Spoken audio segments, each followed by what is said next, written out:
자, 오늘 하나님께서 우리에게 주시는 말씀의 제목은요, 하나님의 생명에서 떠나 있도다. 그래서 하나님의 생명에서 떠난 자라고 하는 말씀의 제목입니다.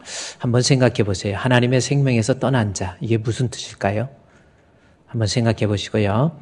생명의 근원이 되신 하나님의 생명에서 떠난 자, 그렇게 하나님의 생명에서 떠난 사람이 어떤 모습으로 살게 되는지, 또 그 하나님의 생명에서 떠난 자가 이제 회복해야 될 것이 무엇인가라고 하는 것, 오늘 에베소서 4장 17절부터 25절까지의 말씀을 통해서 내용을 살펴보고 은혜를 나누고자 합니다. 자, 오늘 한번 에베소서 이제 성경을 한번 보도록 하겠습니다. 에베소 4장 17절 있죠? 그리고 18절 말씀의 마지막 줄에 보면 하나님의 생명에서 떠나 있도다라는 요 말씀이 있습니다. 하나님의 생명에서 떠났다. 이것은 무슨 뜻이냐는 거예요. 먼저 그 말씀부터 우리가 좀 살펴보도록 하겠습니다. 무슨 뜻일까요? 하나님의 생명에서 떠났다. 무슨 뜻이에요? 여러분이 생각할 때 하나님의 생명에서 떠나 있는 사람, 이 사람 어떤 특징이 있습니까? 이것은 바로 생명의 근원 되신 하나님에게서 떠났다, 단절됐다라고 하는 것은 죽었다라고 하는 그러한 말의 표현입니다. 그러니까 하나님의 생명에서 떠났다라는 것은 죽었다라는 거지요. 그런데 그 죽음이 육신적인 죽음이 아니라 영적으로 죽었다라고 하는 겁니다. 그러면 이 말씀이 영적으로 죽었다라고 하는 것이 왜 영적으로 죽게 되는지, 또 성경을 보면 이 말씀을 조금 더 이해하려면 에베소서 2장 1절에 보면, 이제 화면에 바뀌면 에베소 2장 1절 말씀에 보면은 여기 죽었던 너희라는 말씀이 나왔죠. 죽었다라는 거죠. 근데 왜 죽었습니까? 허물과 죄로 인해서 죽은 자를 얘기하는 거예요. 그래서 하나님에게서 떠났다라고 하는 것은 죽은 자를 얘기하는데 결국은 허물과 죄로 죽었다라는 겁니다. 이 에베소 2장 5절 말씀에 또 조금 내려가 보면 5절에 보면은 허물로 죽은 우리를 이라는 말씀이 있어요. 그래서 이 하나님의 생명에서 떠났다라는 것은 영적으로 죽은 거고, 그것은 다른 말로 얘기하면 하나님 앞에 죄인이라고 하는 말의 또 다른 표현이 되는 겁니다. 하나님 앞에 죄인이라고 하는 말에 또 다른 표현이 될 수 있는 거예요. 자, 우리 성경 한번 볼까요? 에베소서 한번 가보세요, 여러분. 에베소 4장에 보면, 자, 에베소 4장 18절 말씀부터 우리 먼저 보게 되면, 18절에 그들의 총명이 어두워지고 그들 가운데 있는 무지함과 그들의 마음의 굳어짐으로 말미암아 하나님의 생명에서 떠나 있다라는 말씀. 지금 공부한 것이 하나님의 생명에서 떠났다라는 것은 인간이 죽은 거예요. 영적으로 죽은 건데 뭐 때문에? 허물과 죄로 죽은 겁니다. 따라서 하나님의 생명에서 떠났다라는 것은 죄인된 모습을 얘기하는 거예요. 그렇죠? 그러니까 이 본문에서 하나님의 생명에서 떠났다라는 것은 결국은 영적으로 멸망할 수밖에 없는 죄인을 얘기하는 겁니다. 그러면 하나님의 생명에서 떠난 죄인의 모습이 뭔가라고 하는 것이 여러분이 성경을 보면 19절부터 24절까지의 모습을 통해서 우리에게 설명해 주고 있는 거예요. 내가 하나님의 생명에서 떠나버리면, 다시 말해서 죄인된 모습을 갖게 되면 내가 이 세상을 어떤 모습으로 살고 있는지, 영적으로 죽은 자는 아닌지 여러분이 좀 살펴봐야 됩니다. 자, 그러면 하나님의 생명에서 떠난 죽은 자의 어떤 모습은 어떤 모습인지, 이 세상 살면서 육신적으로는 살아있는 것처럼 보이지만 영적으로 하나님의 생명에서 떠나서 죄인된 모습은 어떤 모습으로 나타나는가라는 거예요. 그것이 18절에서 하나님의 생명에서 떠나 있도다 그러면서 19절부터 설명해 주고 있는 겁니다. 그러면 19절에 한번 보세요. 그들이 감각 없는 자가 되어서 자신을 방탕에 방임한다라는 말씀이 나옵니다. 그러니까 하나님의 생명에서 떠난 죄인의 모습은 그 모습이 감각이 없어져 버려요. 그러니까 죽은 사람 감각이 없어지잖아요. 이것처럼 영적인 감각을 잃어버립니다. 이 감각이라고 하는 것이 헬라어의 아펠 케코데스라고 하는 이 단어를 썼더라고요. 이 아펠 케코데스라고 하는 것은 의학적인 용어입니다. 이것은 뭐예요? 고통을 느끼지 못하게 마취해버리는 거예요. 이게 바로 감각 없는 자의 표현입니다. 그러니까 우리가 하나님의 생명에서 떠나서 죄로 말미암아 하나님의 생명에 떠나서 죽게 되면 그런 사람은, 그런 죄인의 모습은 어떤 모습이냐면 세상에 살면서 죄에 대한 감각을 잃어버려요. 죄를 짓고도 고통을 느끼지 못합니다. 아무런 감각이 없어요. 웬만큼 죄 짓고도 별로 양심의 가책도 느끼지 않아요. 요즘 우리 매스컴을 달구고 있는 것 중에 하나가 우리 정유정이라고 하는 그분이 23살밖에 안 된 여자분인데, 이분이 영어를 좀 하고 싶은데 자기가 영어를 못하니까 그 사람과 똑같은 사람 되기 위해서 알바를 구해가지고 영어를 잘하는 사람 가서 집에서 만나서 그 사람을 비참하게 죽여요. 그리고 사람을 토막을 냅니다. 그리고 여행용 그 캐리어에다가 그 토막난 신체의 일부를 유기하게 되는 그런. 그러니까 이게 뭐냐면, 그리고도 별 감각이 없어요. 그렇죠? 왜 죽였느냐 그랬더니 한번 죽여보고 싶어서. 죽이는 것이 뭔가. 그래서 죽였다고. 물론 횡설숭설하고 있고 그러는데, 사람이 하나님의 생명에서 떠나잖아요. 인간의 마음이 죄인이 되면 그 죄인된 모습은 웬만큼 죄짓고 육신적으로 끄떡하네요. 어저께도 이렇게 또 신문에 보면 이렇게 잔인한 게 많은지 몰라요. 새로 결혼을 했는데 남편이 있던 그 아이를 자기가 새로 임신해서 이제 자기 아이가 아닌 계모지요. 그 아이를 막 때려서 결국은 때려서 죽인 거예요. 한 7살, 8살 됐나요? 얼마나 불쌍해. 참 애가 태어나서 맞아서 죽어요. 그거 참 얼마나 그러겠어요. 어떻게 이렇게 때리겠습니까? 사람이 강아지도 좀 잘못하면 한 대 때리고 나면 걔한테 좀 미안해요? 안 미안해요? 안 미안하고 속 시원하다 그러면 그것도 좀 문제야. 뭔가 때리면은 좀 그렇잖아요. 근데 어떻게 사람을 그렇게 때립니까? 죄에 대한 감각을 잃어버렸죠. 인간이 그렇습니다. 그래서 그 사람, 이제 그 아이를 부검을 해보니까, 외상을 보니까, 맞아서 그렇게 저기 한 줄 알았는데, 입안에 보니까, 입안에 천장이랑 혀랑 다 화상을 입은 거예요. 알고 보니까 뜨거운 물을 입에다 막 집어넣은 거예요. 막 팔팔 끓는 물을. 그래, 왜 그랬느냐 그랬더니, 때려서 죽이면 편하니까, 뜨거운 물을 입에다 부어가지고, 입을 막아가지고, 그 아이 얼마나 그렇게 세상에 태어나서 그렇게 고통스럽게, 그게 무슨, 하나님의 생명에서 단절되면요, 인간이 그렇게 감각을 잃어버려요. 죄 짓고 끄떡 안 해요. 영적으로, 육신적으로도 마찬가지예요. 육신적인 뿐만 아니라 또 정신적으로도 마찬가지예요. 우리가 하나님 앞에서 신앙생활하면서 누구를 원망하고 미워하고 사실 분노하고 혈기 부리고 이거 하나님 앞에 큰 죄거든요. 근데 죄인된 모습은요, 하나님의 생명에서 떠난 사람은 한번 이게 분노하고 혈기 부리고도 별로 죄의식 없어요. 그래서 아내한테 막 화를 불같이 내고도 남자는 다 그래. 안 그래요. 안 그래는 남자 우리 교회에 많습니다. 그래요.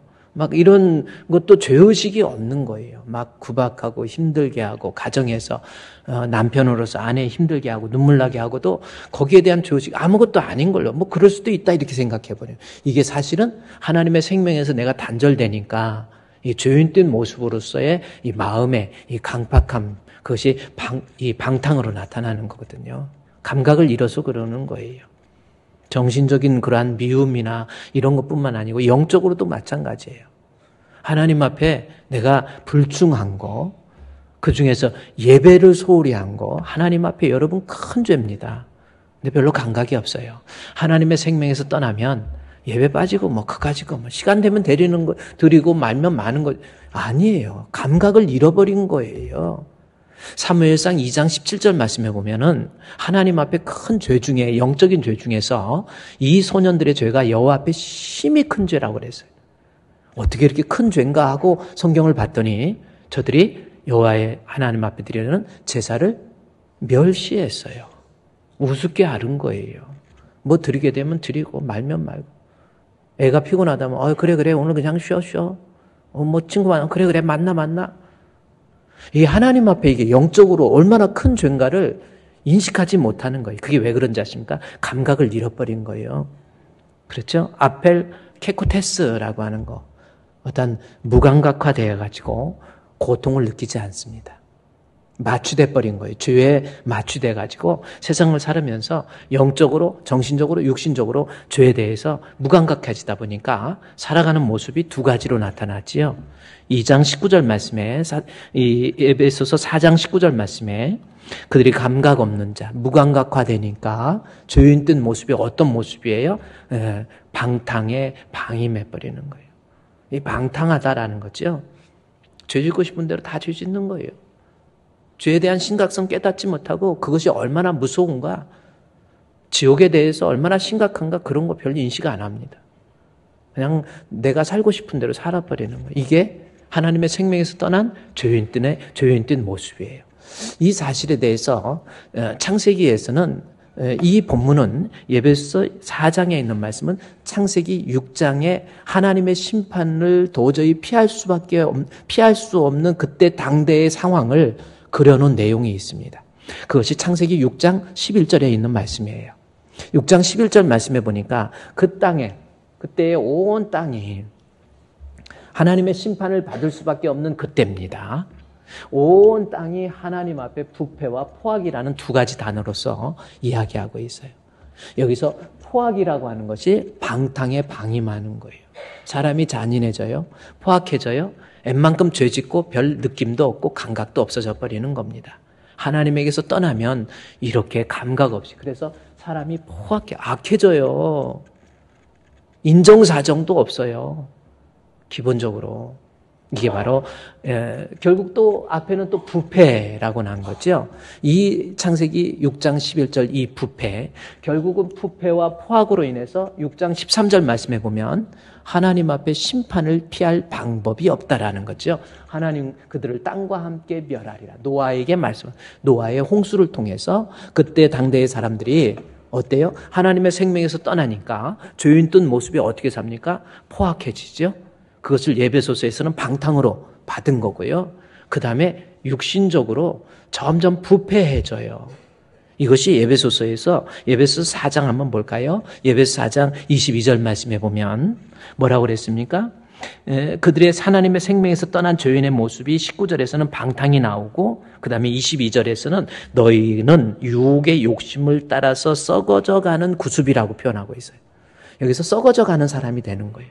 썩어져 간다라고 하는 거, 이게 무슨 뜻이냐면 바로 부패, 썩어진다는 것이 부패라고 하는 거잖아요.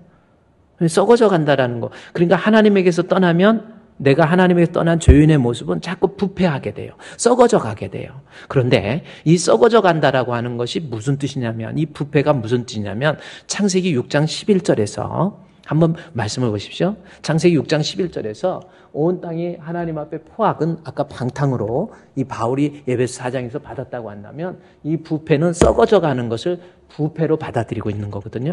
그러니까 이 부패는 뭔가 그냥 뭐 썩는다. 뭐 부패 척결, 뭐 여러 가지 반부패 처벌법 막 이런 어떤 사회적인 그러한 부패를 말하는 의미가 아니에요.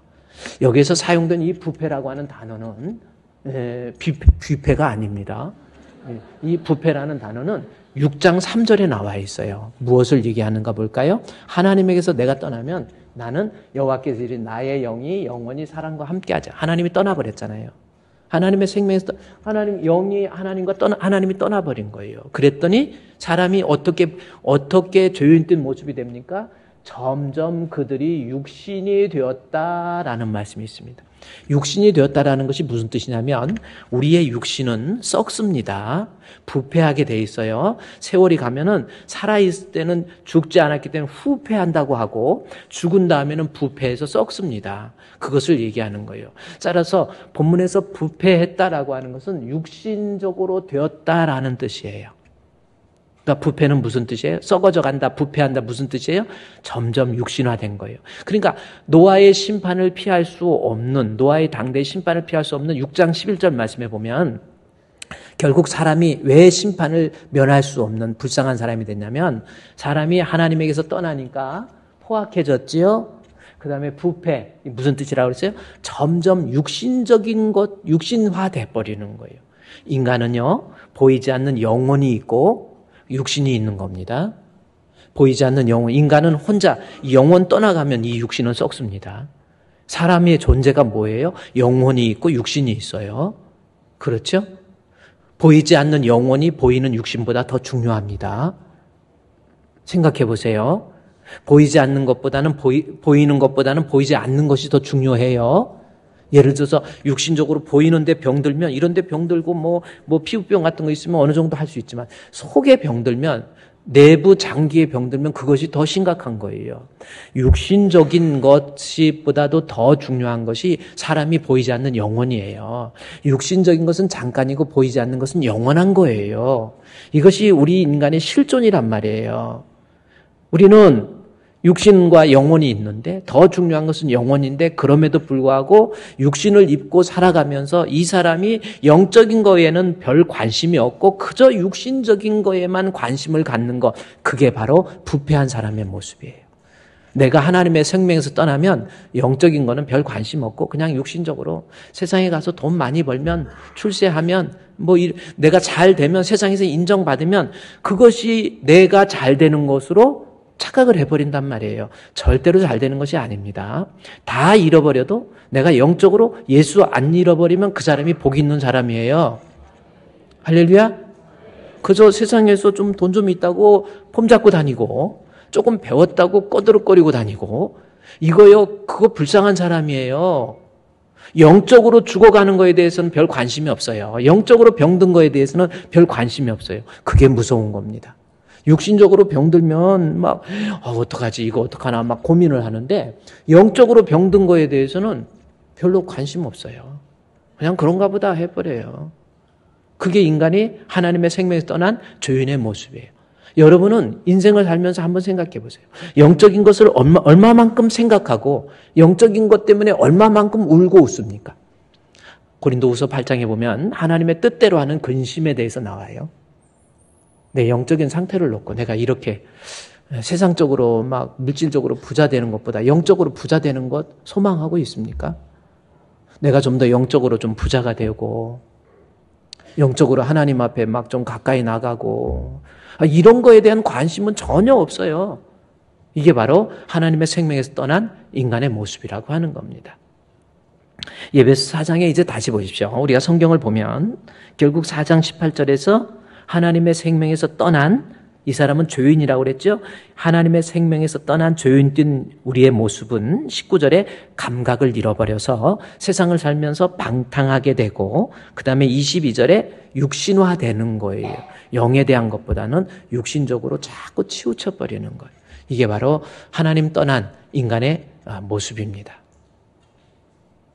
그래요. 이런 사람들은 이런 사람을 위해서 결국 하나님에 떠나서 방탕하고 부패돼서 하나님의 심판, 멸할 수밖에 없는 우리 이러한 죄인들을 위해서 우리 예수님이 십자가에 못 박혀 죽으신 거예요. 그것을 믿는 것이 믿음입니다. 예배소 5장 8절 말씀, 로마서 5장 8절 말씀에 보면 바로 그 말씀이 있어요. 우리가 아직 어떻게 돼 있을 때? 죄인 되었을 때, 이 죄인이라고 하는 것이 하나님의 생명에서 떠난 상태라고 그랬잖아요.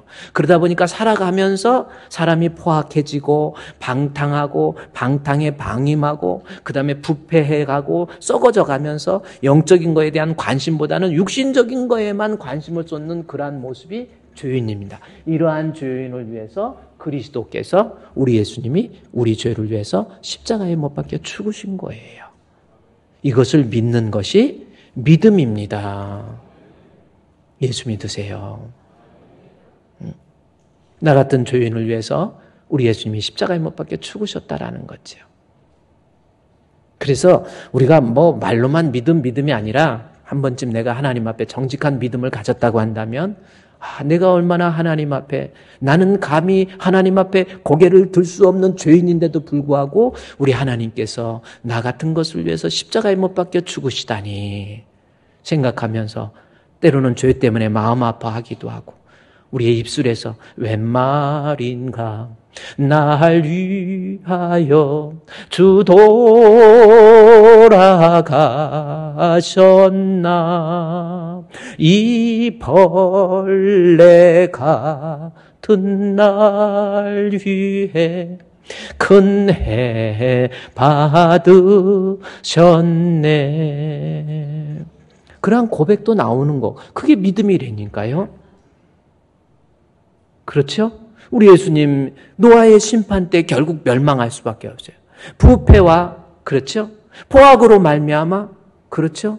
육신화되는 것, 썩어져가는 그러한 부패와 포악으로 말미암아 하나님의 심판, 멸할 수밖에 없는 이 죄인을 위해서 우리 예수님이 십자가에 못 박혀 죽으셨다라고 하는 것, 이것이 믿음이고, 이 믿음을 가진 사람은 이제부터는 자꾸 배워야 돼요. 훈련해야 돼요. 가르침을 받아야 돼요. 그래서 본문의 말씀에 뭐라고 그랬습니까? 여기 에베소 4장 19절 말씀에 하나님의 생명에서 떠나 있죠. 죄인 뜬 모습이죠. 그러다 보니까 죄에 대해서 감각이 없어져 버렸습니다. 그러다 보니까 방탕하고 그 다음에 부패화되어요. 육신화되어요. 따라서 우리는 이러한 나를 위해서 십자가에 못 박혀 죽으신 우리 예수님을 위해서 우리 예수님 앞에 우리는 어떻게 해야 돼요? 20절 말씀에 배워야 돼요. 주님 좀 배우세요. 못 배워서 그런 거예요. 말씀을 통해서 좀 배우라는 거. 오직 너희는 그리스도를 그같이 배우지 아니하였느니라 라는 거예요. 이제부터 예수님이 나를 위해서 십자가에 못 박혀 죽으신 것을 내가 진짜 믿는다고 한다면, 정말 믿음이 있다고 한다면 나를 위해서 십자가에 못 박혀 죽으신 우리 예수님 자꾸 배워야 돼요. 뭐를 통해서? 진리를 통해서. 진리 안에 있는 예수 안에 있는 진리, 아주 중요한 표현을 합니다. 21절 말씀에 진리가 예수 안에 있는 것처럼. 이게 무슨 뜻이에요? 예수 안에 있는 진리를 하나님 말씀을 통해서 자꾸 배워야 이 사람이 이제는 정말 예수 믿는 성도로서 하나님의 형상을 회복한다. 여기 본문에 나오지요. 24절에 하나님을 따라서 하나님의 형상, 의와 참된 지식과 의와 거룩이잖아요. 하나님의 형상에 대해서 의와 진리의 거룩함으로 새 사람을 입게 되는 거예요. 예수 믿는다고 그러면서 옛사람의 모습 그대로 가지고 있다니까요. 이게 무슨 예수 믿는 사람입니까? 예수 믿는 사람은 자꾸 배워서, 그래요. 우리 예수님 알고 진리 안에 있는 예수를 알고 예수 안에 있는 진리를 깨달아서, 아, 예수님이 나의 생명이야. 아, 예수 믿어야 돼. 이런 것을 좀 깨닫고 자꾸 배우면서 우리가 하나님 앞에 정말 예수가 그리스도 된 거에 대한 확고한 이 배움, 여러분 좀 배우세요. 그렇잖아요. 예수님 좀 더 알고, 진리가 예수 안에 있잖아요. 그렇죠?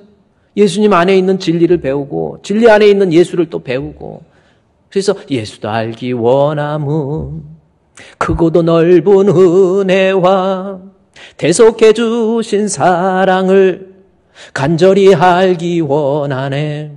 내 평생의 소원, 내 평생의 소원, 대속해 주신 사랑을 간절히 알기 원하네. 자꾸 배워야 돼요. 못 배우니까, 무식하니까 용감한 거 아닙니까? 여러분, 예수 믿는다고 그러면서 아무런 변화가 없어요. 훈련을 안 받아요? 예를 들어서 군인 있잖아요. 여러분, 군대 갔다 오신 분이 대부분이죠. 군대 나이가 들고 어느 정도 되면 대한민국에서는 의무 복무를 해야 됩니다. 영장이 나와요. 언제까지. 그래, 저 같은 경우는 논산 제2훈련소 가가지고 28년대에 가갖고 거기서, 그래가 수천 명이 그 기수의 그 훈련병들이, 훈병이라고 그랬죠. 훈병들이 다 모여있어. 모여갖고 어떤 사람은 애인이라고 또 같이 오고, 또 형하고 동생하고도 같이 오고, 뭐 이렇게 같이 오고, 또 부모님하고 같이 오고, 연병장에 이게 다 모여요. 모여갖고 하면은 엄마 아빠 입장에서는 아이고 이제 내 아들 군대 보내네 해가지고 눈물도 흘리고, 또 어떤 사람은 막 논산까지 내려오면서 기차 타고 오면서 둘이 딱 붙어갖고 울면서 제발 신발 갈아 신지 뭐라고 그러나요? 제발 변하지 말라고. 알았어 오빠 변하지 않을게 하고 막 이제 이러고 이제 헤어지고, 그래가지고 이제 연무대 거기 훈련장에 딱 도착을 하잖아요. 그러면 이제 거기 이제 그 앞에 있는 이제 뭐 그 훈병들 교훈하면서 엄마 아빠들은 다 이렇게 관중석이랑 다 있고 그럴 때 이제 이야기를 훈시를 해요. 장교가. 그러면서 뭐라고 하니까 대한민국의 나라의 부름을 받고 우리나라의 가장 좋은 대학에 오신 여러분을 환영합니다. 그래요. 가장 좋은 대학이 어디입니까? 군대. 그래가지고 가장 좋은 대학에 오신 여러분 환영합니다. 그리고 얼마나 깍듯이 우리 장병들 정말 잘 모시고 훈련하겠습니다. 이렇게 해요. 그래갖고 막 그러면 막 엄마들도 울고 막 아빠도 어떤 사람 막 울고 그래요. 막 애인은 거기서 막 목 놓아서 우는 사람도 있고 뭐 이래요. 그 다음에 이제 어머니 아버지 이제 걱정하지 마시고 집으로 잘 귀가하시기를 바랍니다. 아들 잘 키워서 다시 복귀해 드리겠습니다. 안녕히 가십시오. 그리고요, 애들은 이제 줄 맞춰서 이제 가요. 맞춰서 가가지고 그러면 엄마 이렇게 합니다. 그러다가 이렇게 좌우로 꺾으면서 엄마가 안 보여요. 이제 부모님이 안 보여요. 그러면 그때까지 그렇게 친절했던 조교들이나 간부들이 안녕하십니까 이런 말. 어디서 세상에 그런 욕이 있는지 군대 갔다 온 사람은 알 거예요. 이런 욕 저런 욕 하고 그냥 닥치는 대로 막 정말 때려요. 막 뺨도 때리고 막 주먹하고 막 그렇습니다. 요즘 그러는지 안 그러는지는 모르겠어요. 근데 막 엄청 숨도 못 쉬게 막 때려버려요. 이유도 없어요. 그냥 막 때려버려요. 그래 막 얼마나 욕을 하지. 그래가지고 막 두들겨 맞고 이제 내무반에 딱 도착해요. 그러면서 이제 옷을 군복을 다 나눠줍니다. 나눠주고 아이들한테 제군들 지금 대한민국의 육군에 오신 거 환영한다. 딱 그래요. 그러면서 지금부터 여러분이 입고 있는 모든 옷 이런 거 다 벗으라고 그래요. 다 벗고 군복으로 갈아입혀요. 그러면 막 옷을 벗어갖고 그걸 포장해가지고 부모님한테 보내. 어머니 하고 또 보내요. 그러면 그 옷을 받아갖고 또 부모 입장에 네가 막 그러는데 그 옷을 보냅니다. 보내고요. 군복을 딱 입혀놓으면 제법 군인 같아요. 네, 그래서 이제 훈병입니다. 훈병 해가지고 훈련병 누구 쓰다가 이제 한 4주 훈련이 끝나면 거기에다가 이 송충이 한 마리 딱 붙여줘요. 계급장 2등병. 저는 어렸을 때 2등병이 더 1등병보다 높은 줄 알았어. 네, 계급장 하나 딱 붙여줘요. 그리고 옷을 딱 입혀놓고 또 총도 딱 주고 그러면 제법 군인 같아요. 신분은 군인입니다. 대한민국 육군 아무개입니다. 군인이지요. 근데 이 사람을 전투에 투입해 보세요. 그냥 제대로 되겠습니까? 전투는 그만 사두고요. 군복은 입혀놓고 총도 들었는데 군인 같은데 연병장 한 바퀴 돌면요. 어떤 친구는 손하고 발하고 같이 움직여. 이렇게 움직여. 웃는 사람도 그 중에 하나에게 소속돼 있을 수도 있고. 이렇게 움직여. 뭔가가 이건 아니에요. 오합지졸이잖아요. 아무것도 안 돼. 우리가 예수 믿은 것이 그거예요. 허물과 죄로 하나님의 생명에서 떠나서 방탕하고 방탕에 방임하며 부패해서 하나님의 심판을 받을 수밖에 없는 나를 위해서 예수님이 십자가에 못 박혀 죽으셔서 나로 하여금 예수님 믿는 믿음으로 말미암아 하나님의 자녀로 편입되고 교회의 공동체의 일원으로 흡수된 거예요. 신분을 보면 우리는 하나님의 자녀예요. 그러나 아직도 하나님의 자녀라고 하면서 제대로 훈련받지 못해서 제대로 교육받지 못해서 살아가는 모습을 보면 그리스도인이라고 하면서 이방인처럼 똑같이 사는 거예요. 감각도 없고 신분은 그리스도인인데 그래서 본문의 20절 말씀에 너희들이 방탕과 방임 이야기를 하면서 예배서 4장 20절에 뭐라고 그럽니까? 오직 너희는 그리스도를 그같이 배우지 않았다.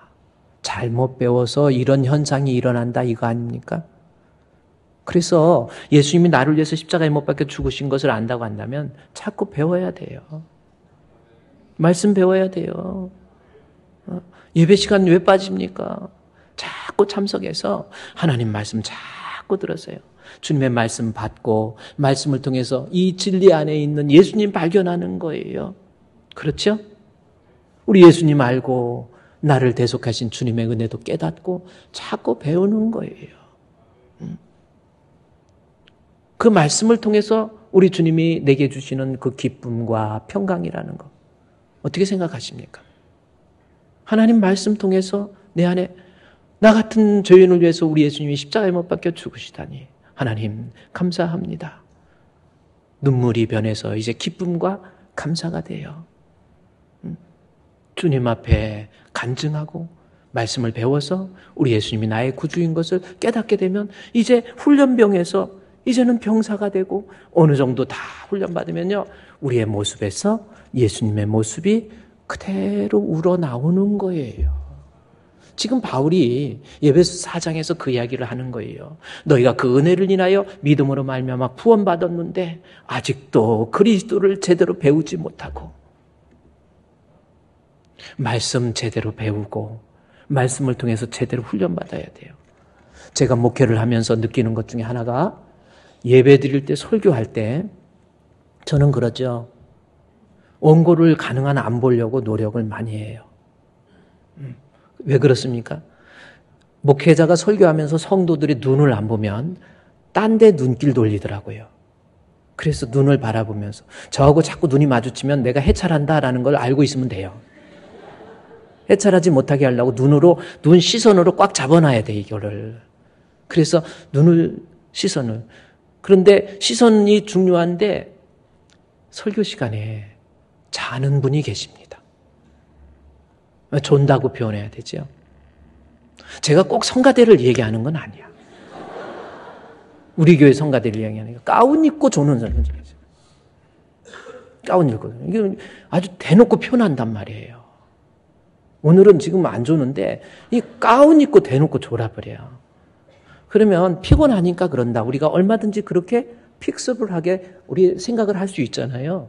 그런데 그것이 정말 제가 목회하면서 느낀 게 뭐냐. 예배 시간에 말씀 안 듣고 말씀 듣는 시간이 자꾸 예배 빠져서 적다든지 예배 시간에 말씀 듣는데 자꾸 집중을 못하고 존게되는 사람. 거의 문제가 생겨요. 반드시 문제가 생겨요. 이 사람이 신앙생활 20년, 30년 했든지 말든지 장로가 되었든지 말든지 간에 예수 잘못 배우니까 안 배우거든요. 이런 사람 반드시 교회에 일저지릅니다. 눈빛을 보면 알아요. 여러분 한 시대 살면서 주님의 몸된 교회에 일저질 거예요. 이거는요 말씀을 제대로 못 배워서 그러는 거예요. 무식하면 용감하다고 그랬잖아요. 이것이 얼마나 하나님 앞에 무서운 죄인지도 모르고 교회에 쓴뿌리가 되고 하나님 앞에 버림받으면 어떡할 거예요? 주님이 아까 창세기 6장 3절 말씀해 보십시오. 점점 죄인의 모습이 돼서 육신화되면은 창세기 6장 3절에 하나님 여호와께서 이르시되 나의 영이 영원히 사람과 함께하지 않아요. 주님 떠나보는 거예요. 여러분 지금 이렇게 살고 있지만 죄인된 우리 인생들에게 하나님이 떠나버리잖아요. 우리의 생명 헛된 거예요. 그때부터 사람이 하나님의 생명 떠나니까 사울 왕 보십시오. 하나님의 영이 사울에게서 떠나매 그때부터 사울이 강박해집니다. 사람들마다 막 미워해요. 자기 잠 못 자고 막 번뇌하고 그러니까 다윗이 와서 막 찬송을 연주해 주면서 여호와는 나의 목자시니 내게 부족함이 없으리로다 하면은 이 사람이 이게 영이 하나님이 함께하는 사람이면 찬송을 듣고 할렐루야 할렐루야 막 이러게 돼 있는데 저것을 어떻게 죽일까 해가지고 옆에다 단창을 하나 갖다 놓고 막 다윗을 벽에다가 박제시키려고 아주 조사버리려고 그러는지 이거 보세요. 마음속에 저것 죽여버려야지. 저것도 원수고 저것도 원수고 저것도 뭐 잘못이고 이런 사람 있죠. 하나님의 영이 떠나버린 거예요.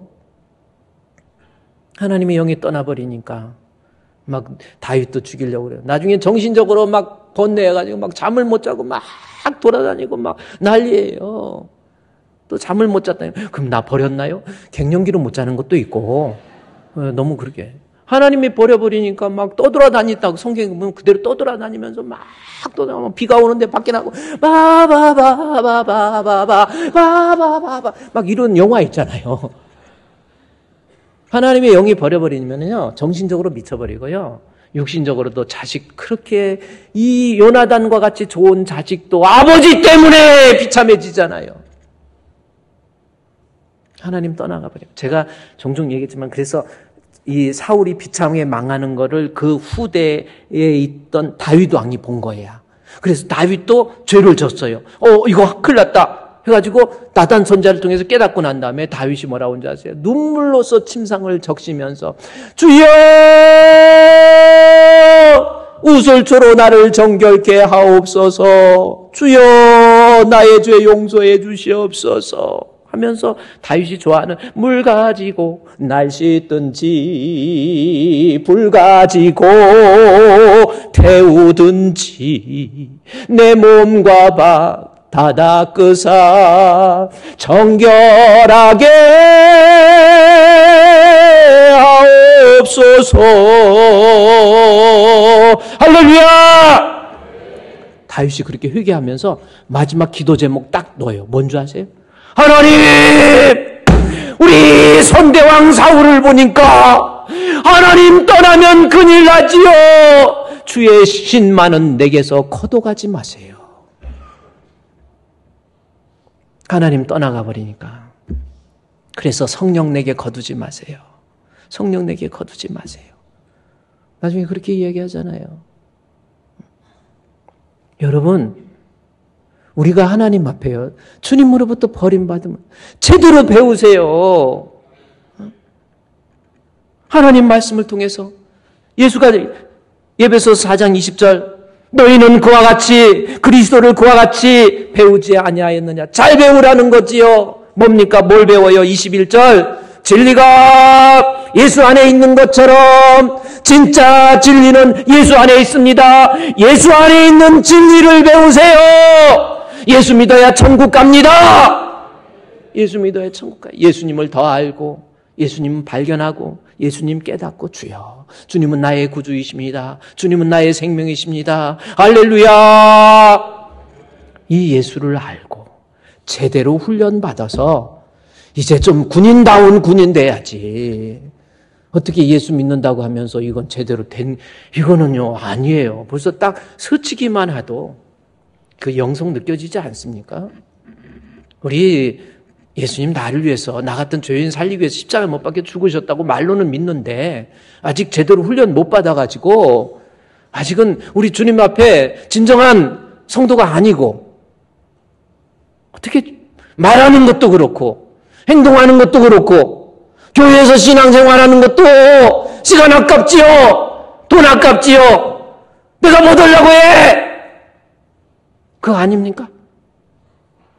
예수 안에 있는 진리 배우세요. 그렇게 되면 이 사람이야말로 진리를 배우는 가운데 여기 본문의 말씀에 뭐라고 그랬습니까? 23절에 찾고 배우면 23절 심령이 새롭게 심령이 어떻게 돼요? 새롭게 배우면 심령이 새롭게 돼서 그 다음 절 24절에 뭡니까? 하나님을 따라서 의와 진리의 거룩함으로 새 사람이 입는다. 여기 의와 진리의 거룩함은요. 창세기 우리가 우리의 모양을 따라 사람을 만드는데 우리의 형상이 하나님의 형상이 참된 지식과 의와 거룩을 이게 나열해 놓은 거예요. 죄로 말미암아 잃어버린 하나님의 형상을 예수 그리스도를 알고 진리 안에 있는 예수를 믿고 그 믿음으로 말미암아 우리가 하나님의 형상을 드디어 회복할 수 있다라는 거예요. 제대로 배워서 회복해서 이제는 새 사람 되는 거예요. 예수님 믿는 여러분 맞습니까? 한번 생각해 보세요. 내가 진짜 예수 믿는다면 우리의 신분은 바뀌었어요. 훈련하지 않고 말씀 도외시하고 우습게 알고 아직도 옛사람을 벗어버리지 못하는 그런 모습은 아니냐는 거죠. 예수 믿고 진리를 발견하고 새 사람 되어서 이제는 우리의 모습을 통해서 예수의 모습이 나타나야 돼요. 그래서 나의 모습을 통해서 예수를 증거하고 전도하고 우리의 삶이 바로 전도래니까요. 인도의 간디가 영국에 식민지 있을 때요. 영국 사람들이 다 크리스찬이에요. 기독교 국가예요. 근데 와서 인도를 너무 힘들게 하고 괴롭히니까 나중에 간디가 무장 투쟁을 하면서 영국 사람 나가라고 했잖아요. 영국은 나가되 영국 기독교도 나가라 그랬어요. 그 대신 예수님은 남겨놓고 가세요 그랬어요. 예수 없는 크리스찬, 이거 심각해진 거예요. 자꾸 말씀을 통해서 배워서요. 예수님 발견할 줄 알아야 돼요. 그래야 우리가 하나님의 형상이 회복되어서 우리의 삶 자체가, 내가 살아가는 삶 자체가 가정에서든 교회에서든 직장에서든 이 삶이 예수를 증거하는 모습. 이것이 나의 간증이요. 이것이 나의 찬송일세. 나 사는 동안 끊임없이 구주를 찬송하리로다. 여러분의 삶의 모습을 통해서 간증거리가 되는 거지요. 방법이 뭐냐? 제대로 배워요. 말씀 시간에 졸지 마세요. 교회에서 다른 거 생각하지 마세요. 내가 누구 때문에 상처받았다. 나 누구 때문에 뭐 한다. 교회 나오니까 뭐가, 이런 거 따지지 마시고요. 교회는 진리 안에 있는 예수님 안에 있는 진리를 배워서 예수님 알고 예수님 믿고 예수님 믿음으로 구원받으면 되는 거예요. 제가 그랬죠. 다른 거 옵션 걸지 말라고. 목사님이 여러분 눈치 보면서 목회해야 되겠습니까?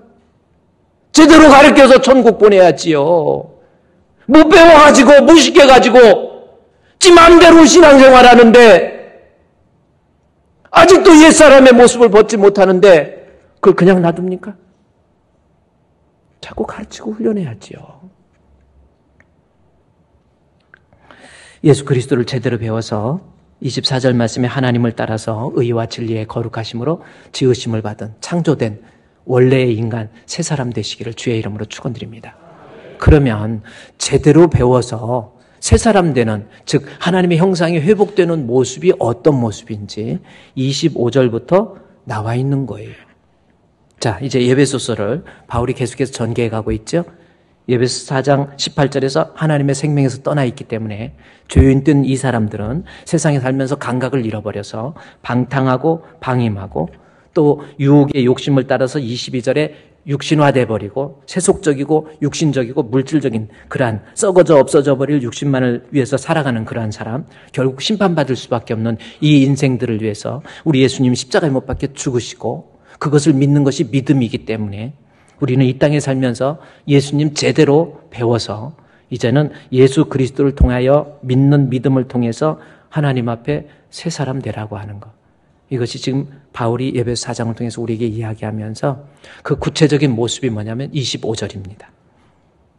25절. 어떻게 하는 것이 내가 새 사람, 하나님의 형상을 회복하는 참된 지식과 의와 진리를 따라서 거룩한 이 새 사람의 모습을 회복하는 모습이 바로 25절이에요. 그런즉 제대로 배우면 그런즉, 자, 우리가 제대로 배우는 구체적인 모습. 우리 25절은 같이 읽겠습니다. 시작. 그런즉 거짓을 버리고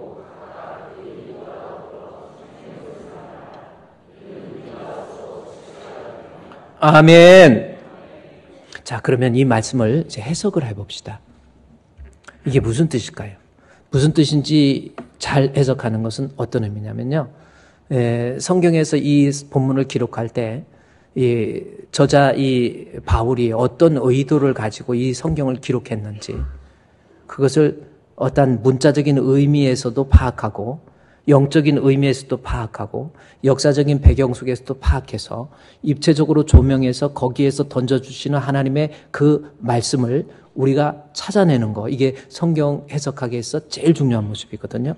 자, 그러면 25절 지금 본문이 이렇게 떠 있는데 이게 무슨 뜻인가라는 겁니다. 거짓을 버리는 것이 예수 안에서 새 사람 되어서 우리가 추구해야 될 이런 모습이에요. 예수 안에서 새 사람 된 사람들이 추구해야 돼요. 거짓을 버리라는 겁니다. 그럼 거짓을 버리라는 것이 무슨 뜻이에요? 거짓을 버리다라는 것은 거짓말 버려라. 진실해져라. 이렇게 해석을 적절하게 해 가버리면요. 여러분, 거짓말 자꾸 하지 마세요. 진실한 사람 되세요. 세상에 살면서 자꾸 거짓, 위선, 우리 버립시다. 이러고 넘어가 버리면은 바울이, 아니, 쟤는 왜 저러냐? 이런 말 나올 수도 있어요. 여기서 거짓을 버리라는 거지. 이 거짓이 뭔지, 무슨 뜻인 것 같습니까? 성경에서 이 거짓은 과연 무엇을 의미하는지 너무 중요한 거예요. 골로새서 3장 9절 말씀에 보면 이 거짓에 대해서 거짓말이라는 말로서 바꿔서 이야기하고 있거든요. 골로새 3장 9절에 너희가 서로 거짓말 하지 말라, 이 말씀이 있습니다. 그러면서 그 옛사람과 그 행위 벗어버리는 그 모습이기 때문에 거짓을 거짓말로 얘기하고 있습니다. 다시 에베소서 4장 25절 말씀에 거짓을 버리라. 그럼 이 거짓이 뭐냐는 거예요. 거짓말이 뭐냐는 거예요. 그럼 우리가 가지고 있는 거짓말 버리라는 건가요? 아니라는 겁니다. 이 본문을 해석하기 위해서는 지금 이는이라는 것은 이 본문의 내용을 조금 더 쉽게 설명해 주겠다라는 뜻이기 때문에 여기 이는 이유가 뭡니까? 거짓을 버리라. 이유가 뭐예요? 이유는 여기서 우리가 서로 지체가 됨이니라. 이 말씀을 얘기합니다. 우리가 서로 지체된다는 말은 에베소 4장 전반부에 가서 이미 이야기한 것을 우리는 그리스도의 몸된 교회의 지체해서 교회를 얘기하는 거예요. 그리스도를 머리로 한 교회의 지체를 얘기하는 거예요. 이 말을, 이는 이 말이 걸렸기 때문에 거짓을 버리라는 것은 교회, 즉 교회 안에서 행해지고 있는 이 거짓말을 버리라는 거예요. 그러면 세상에서의 어떤 거짓을 말하는 것이 아니라 교회 안에서 오늘날 행해지고 있는 거짓말, 이거 뭘까요? 우리가 한번 오늘날 우리가 신앙생활하면서 우리 교회의 그 범주 속에서 교회 안에서 성도들과의 하나의 공동체를 이루면서 교회 안에서 행해지고 있는 거짓말이 뭐예요? 이것은 어떤 false, 거짓이라고 하는 것, 혹은 truth, 진실이라고 하는 그 말의 의미가 아닙니다. 교회 안에서 행해지는 거짓을 버리는 것, 이게 하나님의 형상을 회복하고 있는 우리 성도들이 추구해야 될 방향성이거든요. 근데 이 거짓이 뭔가 봤더니 요한일서 2장 22절에 여기도 쉽게 나와요. 요한일서 2장 22절 말씀에 보면은 거짓말하는 자, 같이 읽을까요? 시작. 거짓말하는 자가 누구냐? 예수께서 그리스도이심을 부인하는 자가 아니냐? 거기까지만. 자, 거짓말이 뭡니까? 예수께서 그리스도이심을 부인하는 자가 거짓말이에요. 교회 공동체 안에서 행해지고 있는 거짓 중에서 정말 큰 거짓말이 뭡니까? 예수님이 그리스도라는 것을 부인하는 거예요. 부인한다라는 것은 믿지 않는 겁니다. 예수가 그리스도인 것을 믿지 않는 사람. 그러면 예수는 무슨 뜻입니까? 자기 백성을 죄에서 구원하는 것. 그리스도는 무슨 뜻입니까? 기름 부음 받은 자. 다시 말해서 하나님이 인정한다라는 거예요.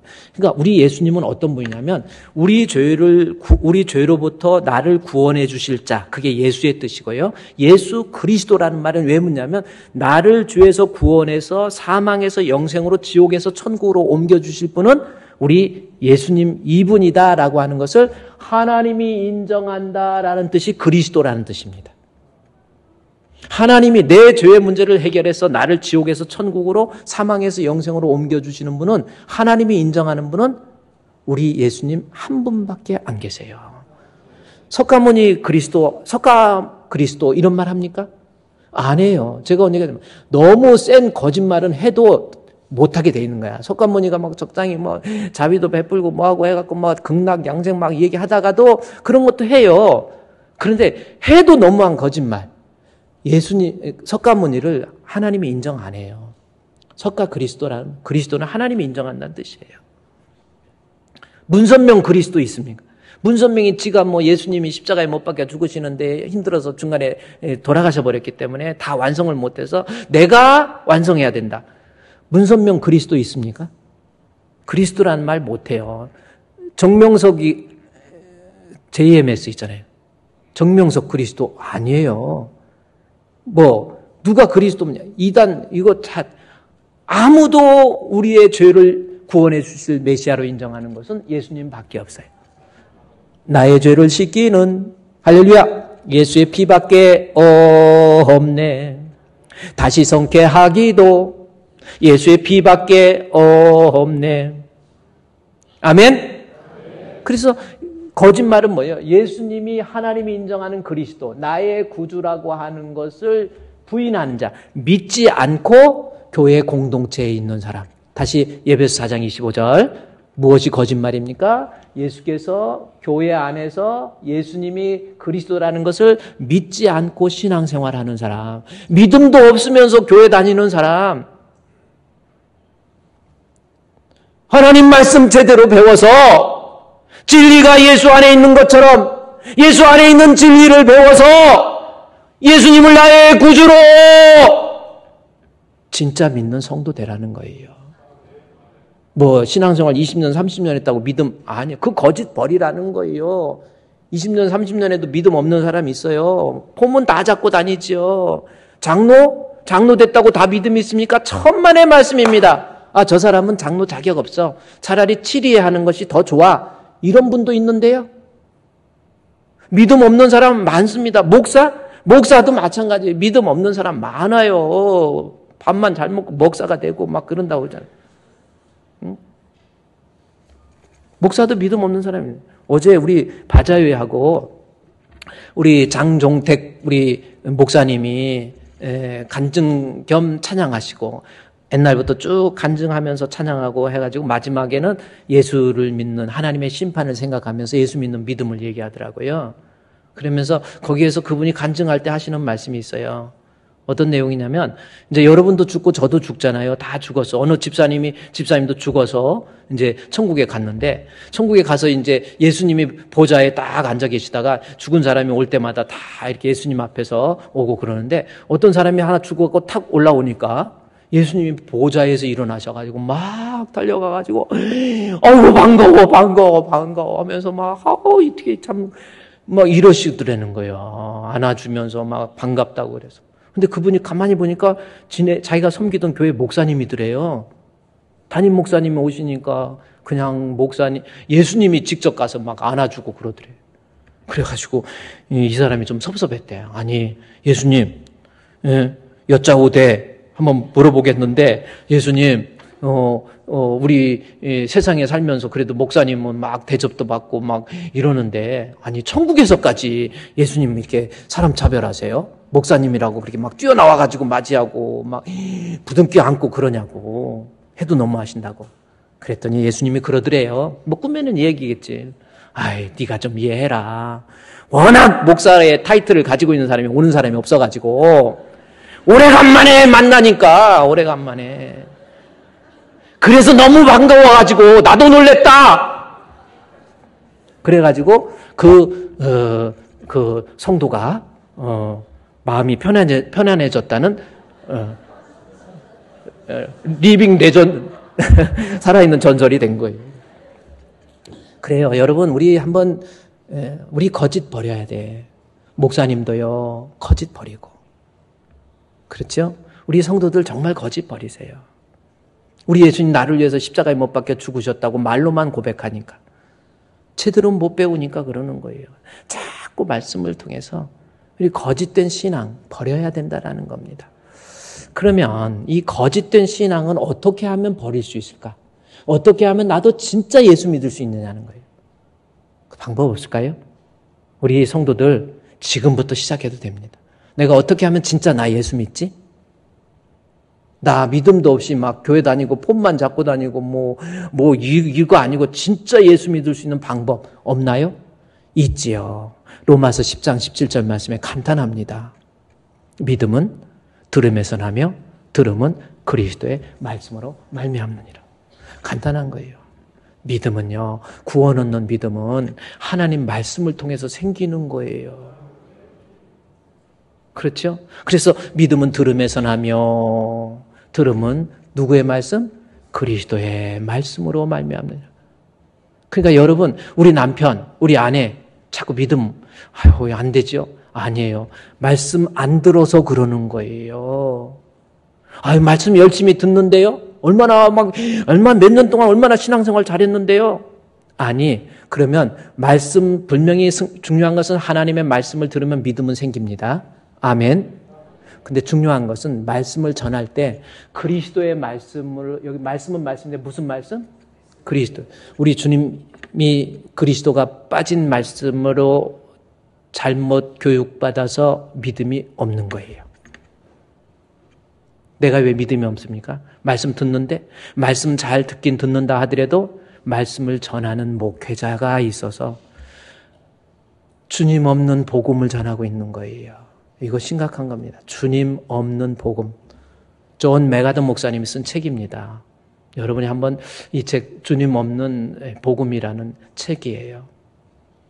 주님 없잖아요. 여기 없잖아. 동그라미 없어요. 아예 없잖아요. 그렇죠? 복음은 복음인데 그래요? 예수가 빠진 복음이에요. The Gospel according to Jesus Christ. 가스펠, 복음은 반드시 예수가 동반되어야 돼요. 목사님이 설교 잘한다. 다른 거 아닙니다. 반드시 목사님 통해서 선포되어지는 말씀에 예수가 계셔야 돼요. 기독교는 윤리와 도덕의 훈련을 위한 책이 아닙니다. 목사님 명심해야 돼요. 항상 머릿속에서 예수가 생명이야. 예수가 구주야. 예수 믿고 천국 가야 돼. 이것을 선포해야 되는 거예요. 스펄전 목사님, 유명한 설교 같지요. 그분이 하신 말씀 중에서 유명한 건 뭡니까?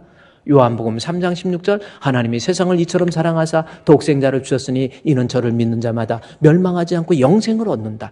요 말씀이 있죠. 요 말씀의 설교를 3개월에 한 번씩은 똑같이 반복해서 똑같이 하라는 거예요.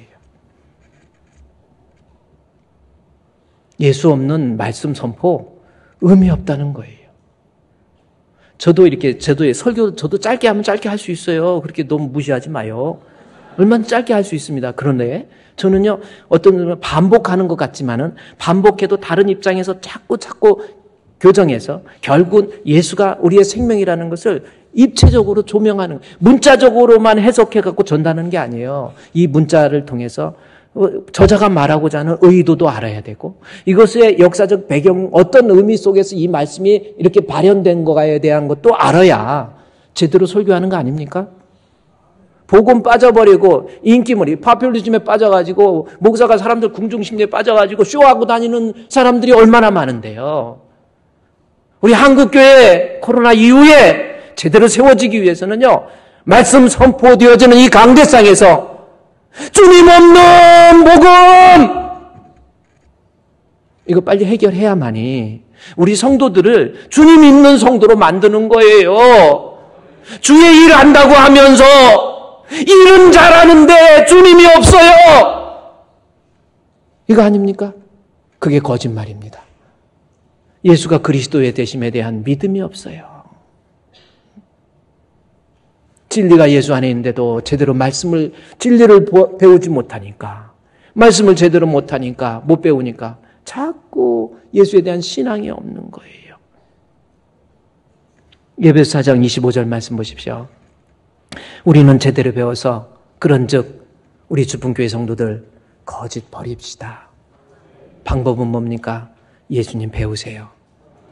앞으로 예배 시간 빠지고 그러는 거 아니에요. 기왕 신앙생활 할 바야 정직하게 하세요. 죽을 때 천국 가야 됩니다. 이 교회를 통해서 여러분이 얻어낼 수 있는 것은 예수님 알고 예수님 믿어서 그 예수님을 나의 구주로 믿어서 내가 천국 가면 되는 거예요. 우리 주분교회 성도들 신자 됩시다. 그 속에 허사와 게을만 가득하고 믿음도 없으면서 믿음 있는 척하고 다니고 그러지 마시고요. 예수 믿는 믿음 신자 되세요. 신자 되기 원합니다. 진심으로 아멘. 신자 되기 원합니다. 진심으로. 우리 그 찬송 한번 같이 할까요? 정말 여러분이 하나님 앞에 정말 말씀을 펴놓은 상태에서 신자 되기 원합니다. 우리 다 같이 한번 할까요? 자, 찬송 부르겠습니다.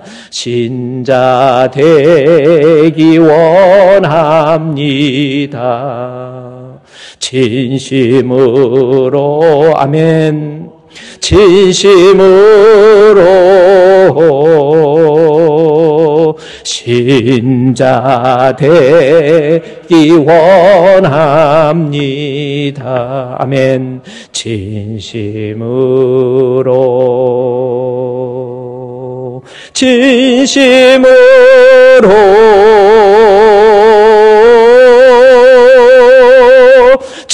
진심으로